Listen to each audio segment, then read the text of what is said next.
ये बताएं सर, इस वक्त 8 रुकनी बेंच ने जो एक फैसला दिया था, उस फैसले पे हुकूमत जो एक तरफ इलेक्शन कमीशन और हुकूमत दोनों नजर सानी के लिए उन्होंने अपील तो की है, लेकिन इसके साथ साथ पार्लियामेंट ने एक तरमीम की है इलेक्शन एक्ट 2017 में, जिससे ये 8 रुकनी बेंच का फैसला जो है वो गैर मौसर हो गया है। इस पर आप क्या कहेंगे सर?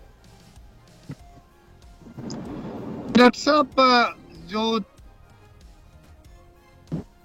के अंदर डील होती है ना, इसमें सबसे पहला और बुनियादी इदारा वो मुंतखब मैंडेट वाला इदारा पार्लियामान, जो सब इदारों की माँ होती है, वहीं से तमाम इदारे तमाम कवानीन और आइन जन्म लेते हैं। दूसरे नंबर पे अदलिया है, उसका बड़ा एहतराम है। एक मौसर जमहूरी निज़ाम के लिए एक मौसर अदलिया का होना बहुत जरूरी है। और इस तरह की सूरत हाल में तनाव तो यकीनन मौजूद है।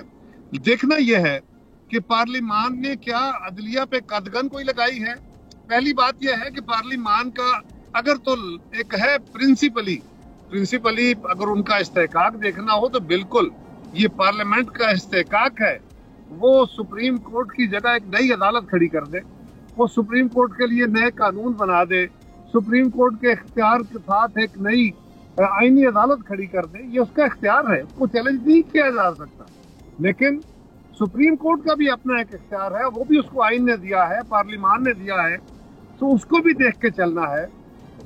हुकूमत भी, पार्लियामान भी ये समझती है कि अपने इस फैसले में, और जजेस भी ये समझते हैं, सम ऑफ द जजेस, के फैसला करते वक्त अक्सरियती बेंच ने जो फैसला दिया है उसमें उन्होंने कानून को वायलेट किया, कानून से तजावुज हुआ है, आइन से मावरा फैसला हुआ है। क्योंकि इस कानून में जिसका कहा जा रहा है कि पास किया है, इसमें तो कोई नई बात हुई नहीं है।